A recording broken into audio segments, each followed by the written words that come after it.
Magandang umaga, grade 6 Aquino. Ako si Darwin Lucas. At ako naman si Jezebel Agibay. Kami ang magiging tulong nyo sa asignaturang Aralin Panlipunan. Bago yan, ay tumayo muna ang lahat para sa ating panalangin.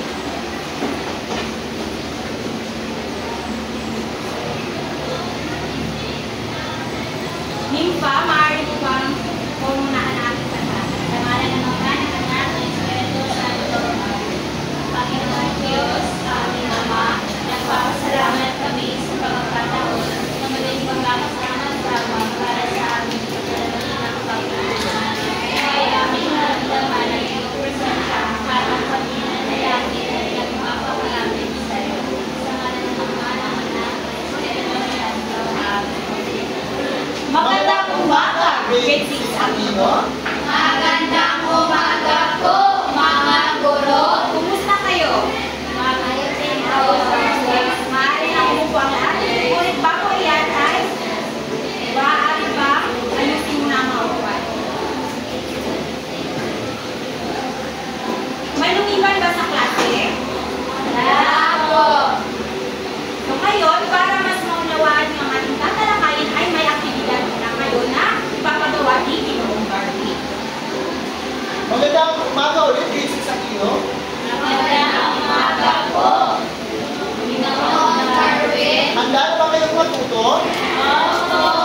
So bago natin sisimulan ang ating talakayan, may gawain muna tayo.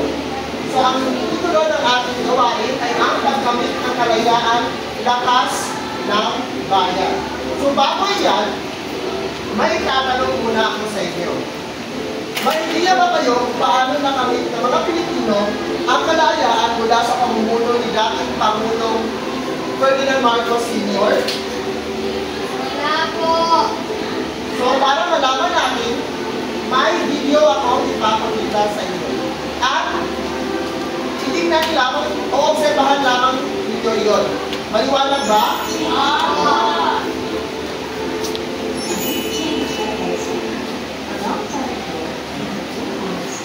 People were sad. Their leader, President Marcos, had too much power. Many Filipinos cried.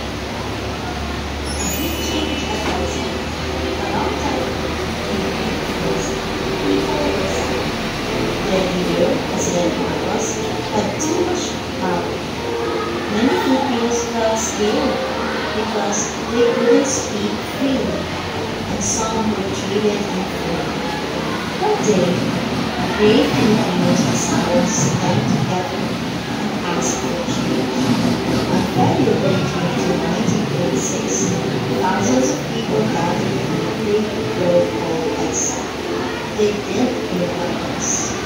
They brought voices, prayers, and hearts full of joy. More and more people came. Families, teachers, moms, priests, and even children walked together.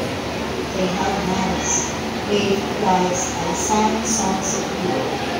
Instead of fighting, they gave food and flowers to the soldiers.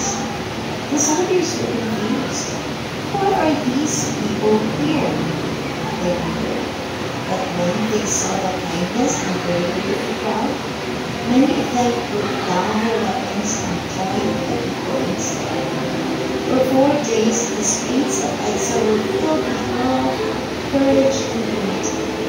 Finally, on February 25, the leader left, and the Filipinos cheered. Their peaceful fight worked. A new leader, Cory Aquino, became president, and the Philippines became free again. Today, we remember the EDSA People Power Revolution as a time when Filipinos used peace, unity, and love to make a big change. It shows that even in the hardest times, standing together for what is right can change the world. For a lesson of the story, when people stand together with kindness and courage, they can create a better, fairer world without fighting. Okay. So batay sa napanood yung video, may nalalaman ba kayo tungkol sa EDSA People Power Revolution? ngayon? Okay, may itatanong ako sa inyo. Ano ang mga mahalagang pangyayari ang nasa video? Sino ang sasagot? Yes, Jerry? Ano ang mga mahalagang pangyayari sa video?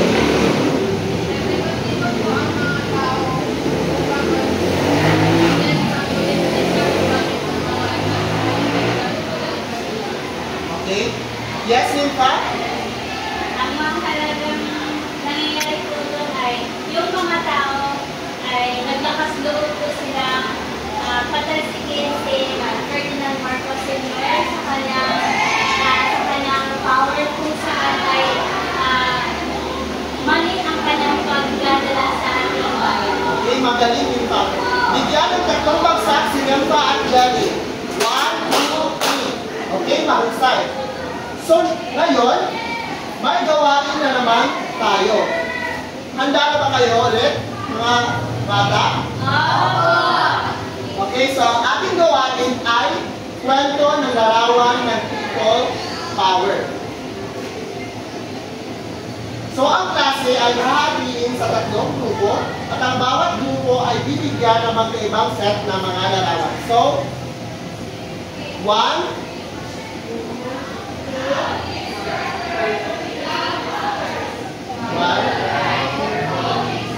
magtipon-tipon ang mga magkakagrupo.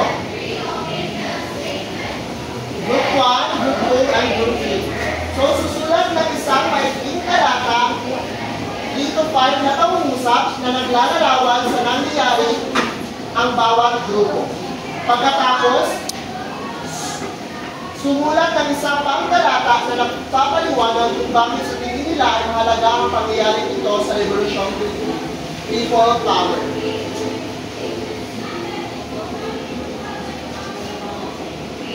Halimbawa, batay sa isang larawan na nagpapakita ng mga taong nagdarasal, ang larawan ay nagpapakita ng maraming taong nagdarasal ng sama-sama, magkahawak, ang kanilang mga kamay at mukhang mapayapa. Kumakanta at nagdarasal sila sa Diyos para sa lakas at patnubay. Ngayon, ang atong isa ka sentence kay ganong importante. Mahalaga ito dahil pinapakita nito kung paano nakatulong ang pananampalataya at pagkakaisa sa mga tao sa panahon ng revolusyon. So, bibigyan lamang ko kayo ng 3 minuto. Maaari kayong gumamit ng cellphone sa pag-salisip. So, intindihan ba mga bata? Opo! Maaari nyo na ang simulan.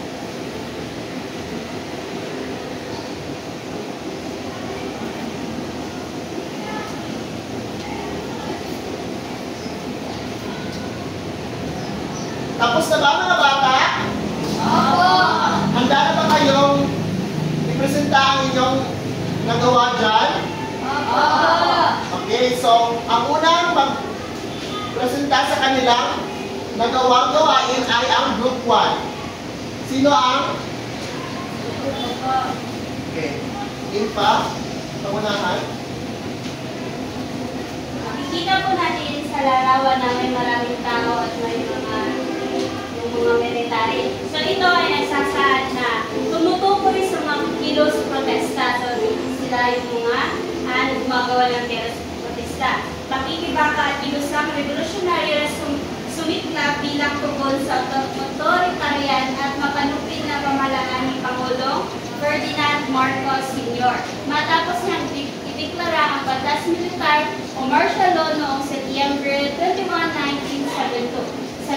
So, paliwanag namin, ito ay simbolo ng paglaban ng sambayanan para sa demokrasya. So, makikita natin maraming tao, no?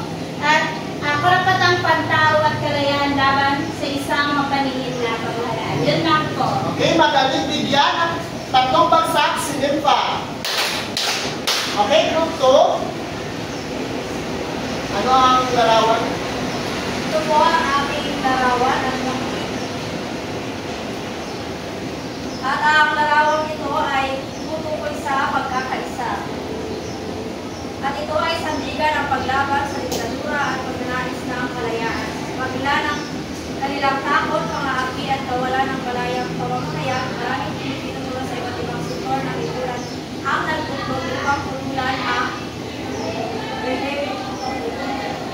President Marcos.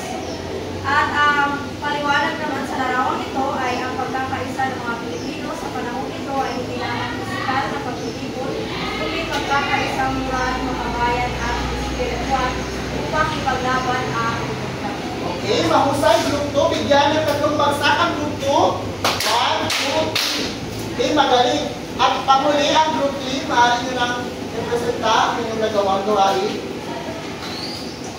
Ano ang larawan? Ang larawan ay nagpapakita ng pagkapanalo ng kolasyon ng Pinoy. Isang makasaysayang pagtumpay ng demokrasya sa Pilipinas, siya ang naging simbolo ng pagkakaisa ng sambayanan laban sa diktadura ni Ferdinand Marcos. Bagaman hindi siya opisyal na ideklara ng pamahalaan bilang nanalo sa halalan, kinilala siya ng taong bayan bilang tunay na pangulo matapos ang mapayapang revolusyon sa EDSA. Ang paliwanag ng larawan ito ay si Cory Aquino ay hindi lamang sa halalan nanalo, kundi sa puso ng taong bayan. Ang kanyang pagkapanalo ay naging simbolo ng pagkatapos ng martial law at pagbabalik ng kalayaan at demokrasya ng bansa. Okay, magaling. Bigyan ng tatlong bagsak ang pangkat 3. Okay, maaari na kayong bumalik sa inyong mga upuan at ibibigay ko na kayo kay Binibining Jezabel. Hi! Hello! Ano nga ulit yun ang mga nasa larawan? Revolusyon? Pagkakaisaan? Ayun naman ay may aktibidad ulit tayo na gagawin na kaugnay lamang sa inyong ginawa kanina. Ito ay ang pagbuo ng kalayaan. So, hatiin po ulit kayo sa 3 grupo at gagamitin ulit natin ang 3 grupo kanina. Pumunta sa inyong kagrupo ulit. Ngayon ay may puzzle kami dito. So, inyong buuin ang 3 puzzle. May iba't ibang kayong puzzle na buuin. Gamit ang 3 grupo sa naunang aktibidad. Group 1, Group 2, and okay, thank you. Ngayon naman ay kapag nabuo ng mga puzzle, ay bibigyan po ulit kayo ng 3 minuto para magsalisik. Maaari niyong gamitin ang inyong mga mobile phone para hanapin ang sagot sa ating mga katanungan.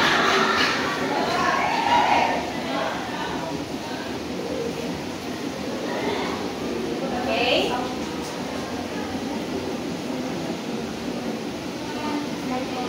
Tapos na ang tanong na inyong sasagutan ay ano ang representasyon ng larawang inyong nabuo? At ano ang mensahe na ibinigay nito sa mga Pilipino? Okay? Sagutan niyo na.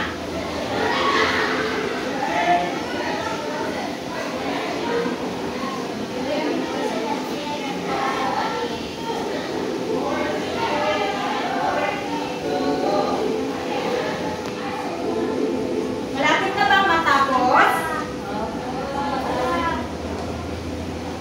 Okay, tapos na din bang magsaliksik? Alam niyo na ba kung ano ang representasyon ng mga larawang iyan? Okay, magaling. So ngayon ay uunahin natin ang unang grupo. Group 1.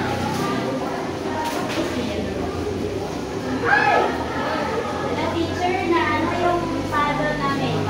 Okay lang dahil nakita ko naman na nabuo nyo na ang puzzle. At anong larawan ito? Nabuo po namin na larawan ay si Aquino. Cory Aquino. Batay sa amin na saliksik, si Cory Aquino ay ang ika-11 na Pangulo ng Pilipinas. Siya ay ang asawa ng dating senador na si Ninoy Aquino na pinatay noong 1983. Nangyari ito sa panahon ng rehimen ni Marcos at nagdulot na malawakang pagputol.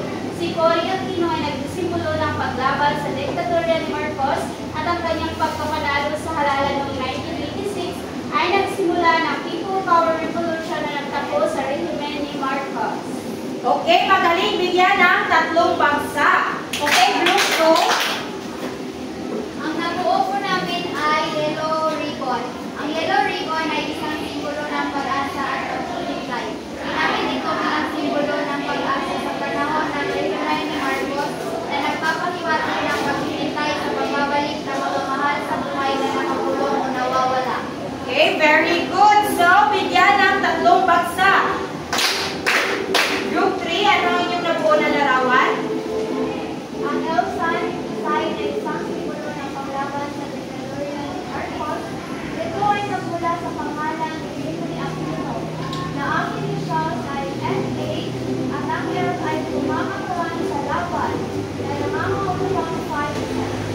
Okay, very good. So, bigyan ulit ng 3 bagsak. Ano nga ulit ang inyong nabuo? Si Corazon Aquino, Yellow Ribbon, at Elsa. So, ngayon naman, ano kaya ang ating tatalakayin? Ito ay tungkol sa Mga pangyayaring nagtulak sa People Power Revolution o Revolusyon ng EDSA. Ang una ay ang pagkamatay ni Aquino. Kailan namatay si Aquino?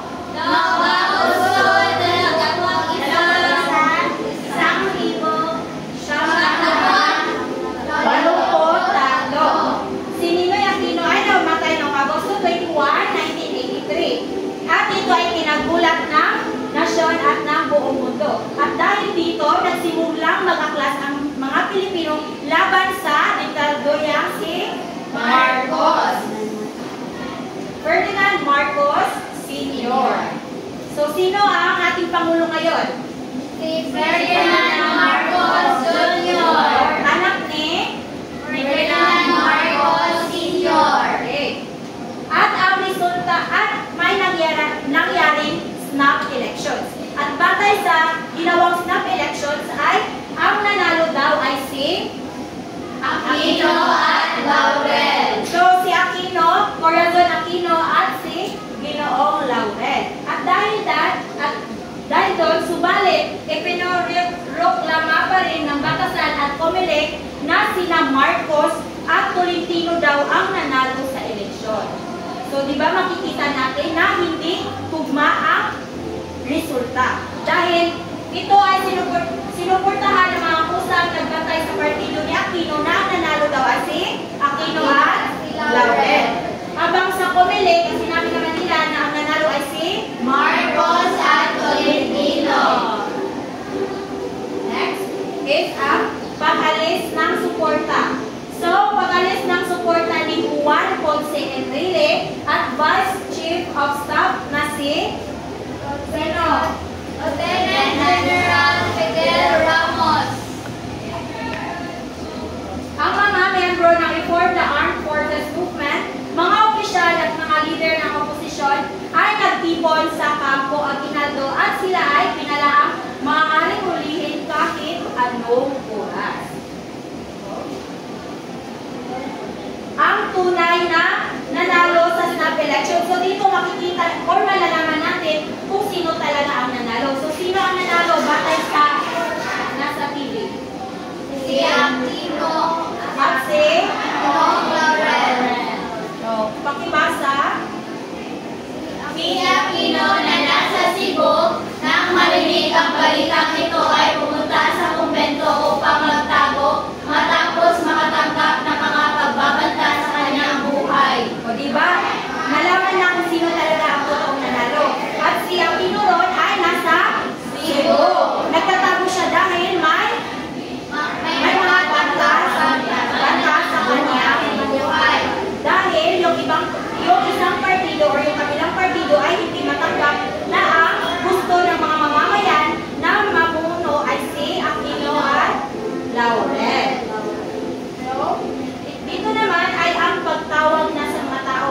Dahil hindi na nagustuhan ng mga tao kung paano dinala ni Ferdinand Marcos ang ating bansa. So dito, tumawag, iba sino nga ulit yun ang nag-alis ng kanilang suporta kay Marcos? Si Lieutenant General Fidel Ramos. at si Juan Enrile. So dito ay may nanawagan ng pagsuporta si Boots Aquino, kapatid ni Ninoy, at si Cardinal C. mula sa mga Pilipino. So dito ay tinawag nila sa pamamagitan ng Radio Veritas at hinikayat ang mga Pilipino na sumama sa kanila sa Campo Aguinaldo para doon nila gawin ang kanilang mga plano para makataktak si Marcos sa kapangyarihan. At dito naman ay may libo-libo mga tao na dumating at gumawa ng Barikada o harang. So, nang marinig ang tawag ni sino ang tumawag? Si Si Cardinal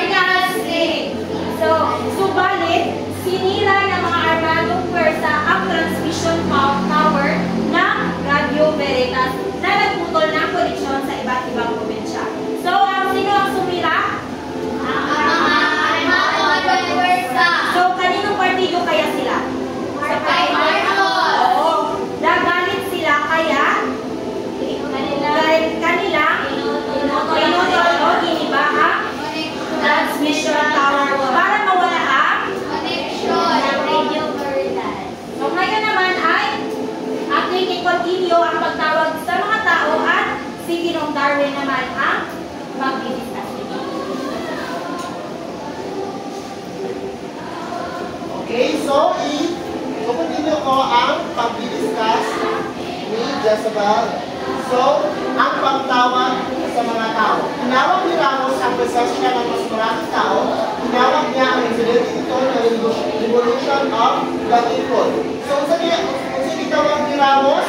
Revolution of the people. Okay. So, in-anunsyo rin na ang mga Pilipino ay may 90% na suporta mula sa mga leader ng militar na tumanggi kay Marcos. So, dito na nagsimulang di na sila kailangan ni Marcos. So, nakato na sila sa side ni Cory Aquino. Okay, next.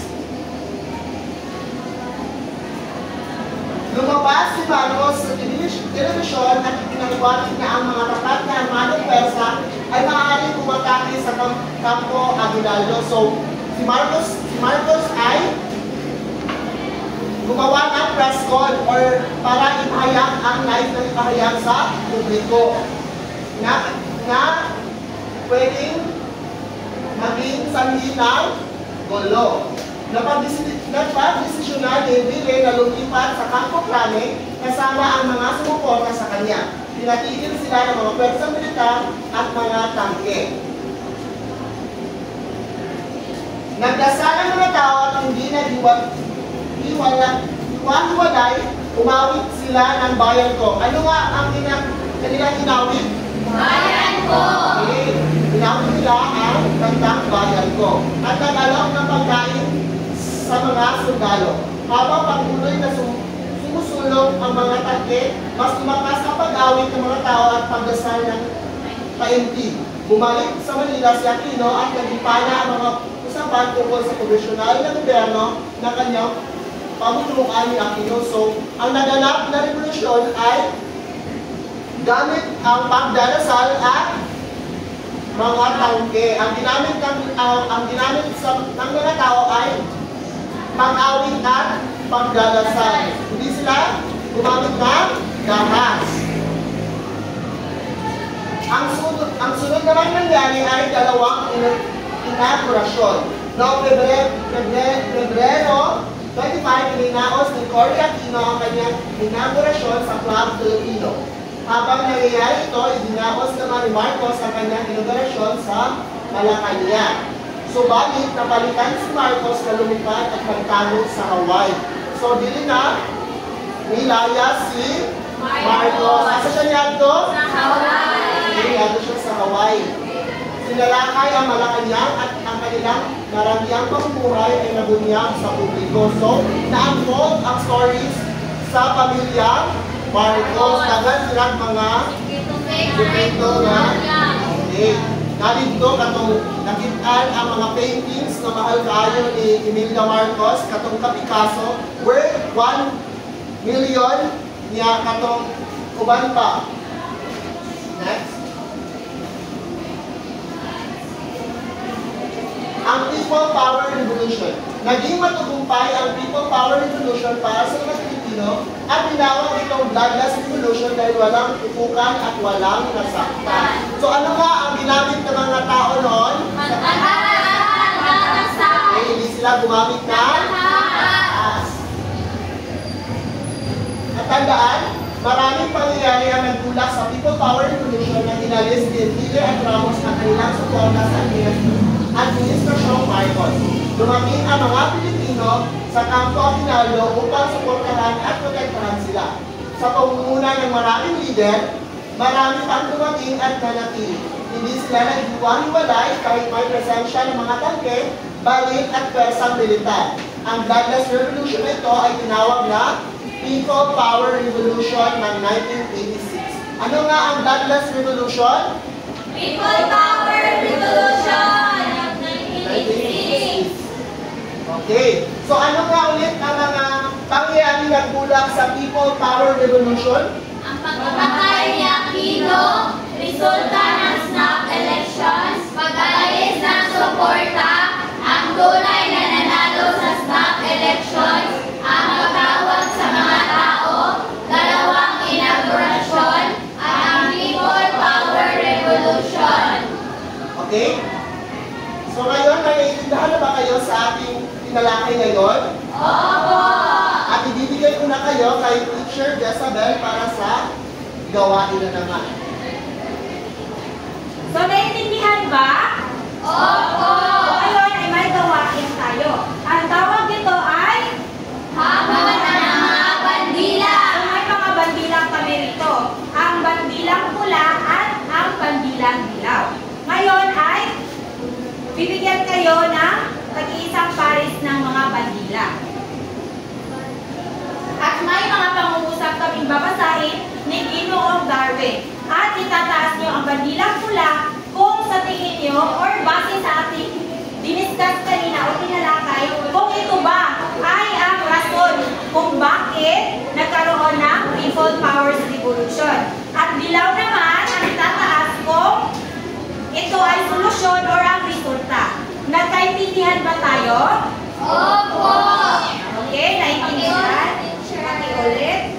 Okay, tataas ang pulang bandila kung ang pangungusap ay naglalarawan kung ito ay ang dahilan na umantong sa People Power Revolution. At dilaw naman kung ito ang solusyon o ang resulta ng People's Power Revolution. So, unang pangungusap, basahin mo. Unang pangusap, maraming Pilipino ang naghirap dahil sa korupsyon at kawalan ng hustisya sa ilalim ng Ginoong Marcos. Iwagay-way ang bandila. Okay, tama. Pangalawa. Pangalawang pangusap, nagkaroon ng malayang halalan at nagbigay ng pagkakataon sa mga Pilipino na pumili ng kanilang mga Itaas ang pinuno. bandila. Okay, tama. Pangatlong pangusap, nagpakita ng kapangyarihan ng mamamayan at ang kahalagahan ng pagkakaisa. Itaas ang bandila. Tama ulit. Magaling. Pang-apat, ang pagmamanipula sa resulta ng halalan noong 1986 ay nagdulot ng matinding galit at pagkadismaya sa mga mamamayan. Itaas ang bandila. Tama ulit, mahusay. At ang panglima ay nagpapagsak sa diktadurang Marcos at nagbigay daan sa pagpapanumbalik ng demokrasya ang panlahat. Itaas ang bandila. Tama, mahusay. Okay? Binibining At ang anim naman ay ang lumalang sitwasyon ng ekonomiya ay nagdulot ng kahirapan at gutom sa maraming Pilipino. Itaas ang bandila. Okay, Tama. tama. Ngayon naman ay ang paglabag sa karapatang pantao at ang pagpatay sa mga kritiko ng rehimen. Itaas ang bandila. Okay, magaling. Tama. Tama.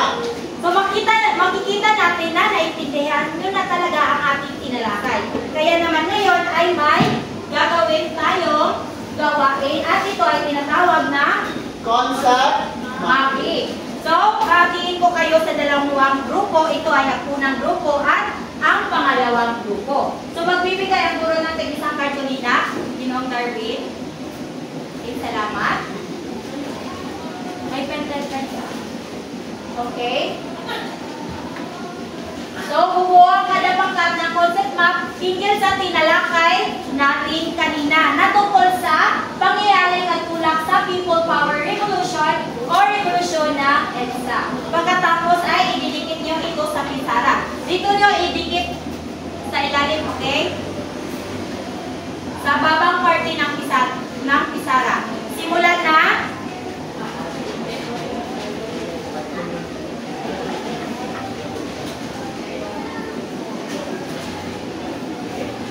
Okay? Tumulong ang lahat para madaling matapos.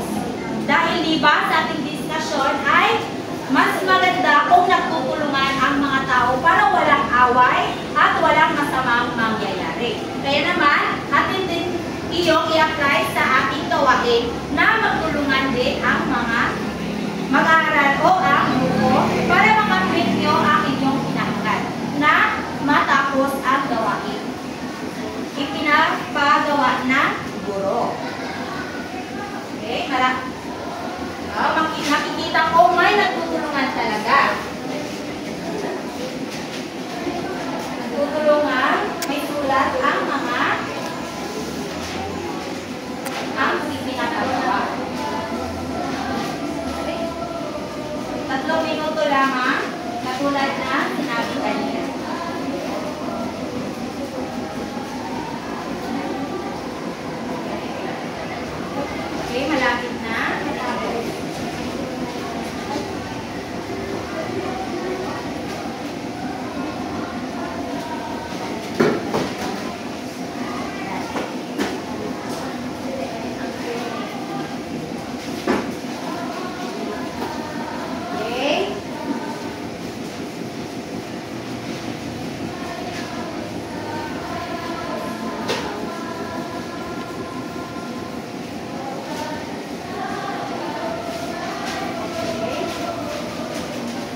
Okay? Dikit sa pisara. May touch tape dito. Sa ibabang parte ng pisara. Bubuan mo na.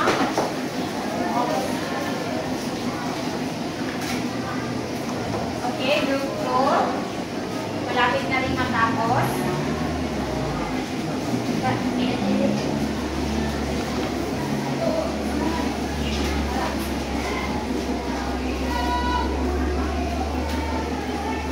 Okay.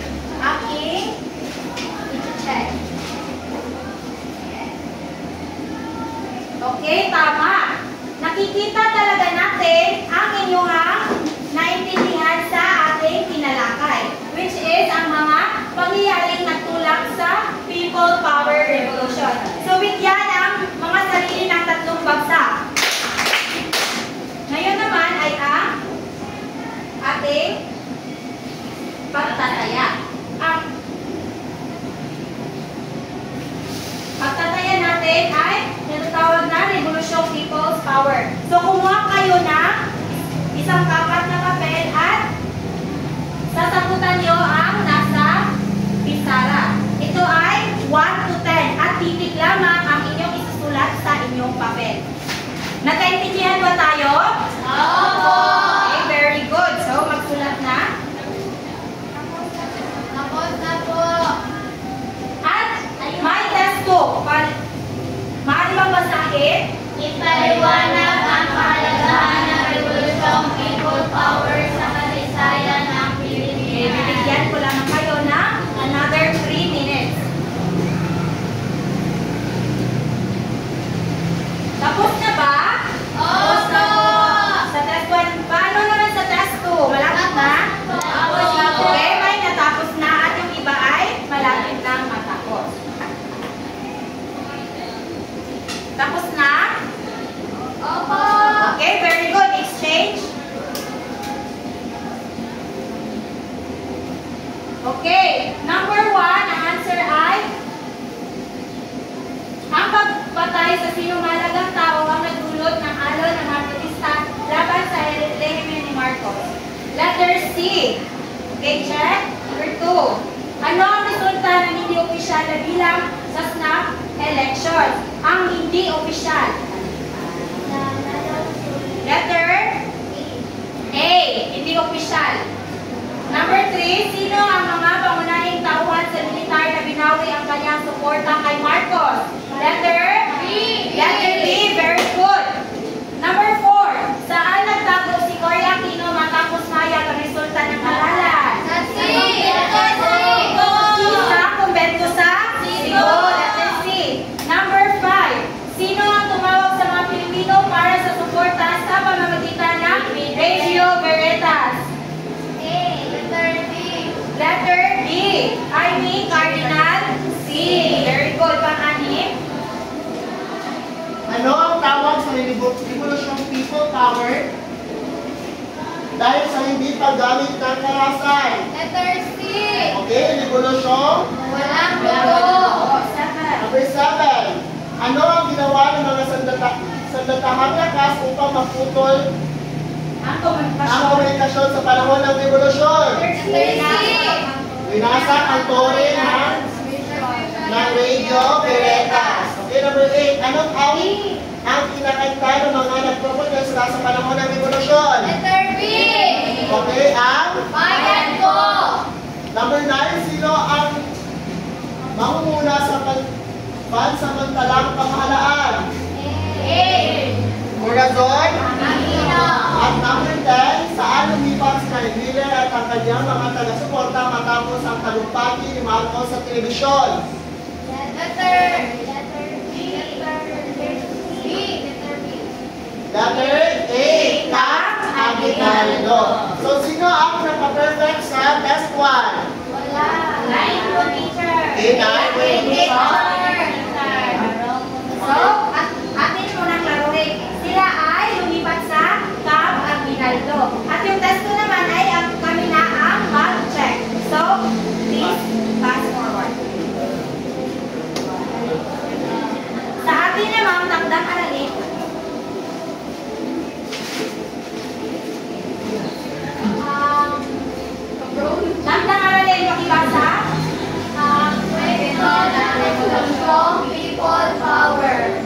Okay, paano to? Isipin mo ikaw ay sumulat ng isang kwentong pambata tungkol sa Rebolusyong People Power.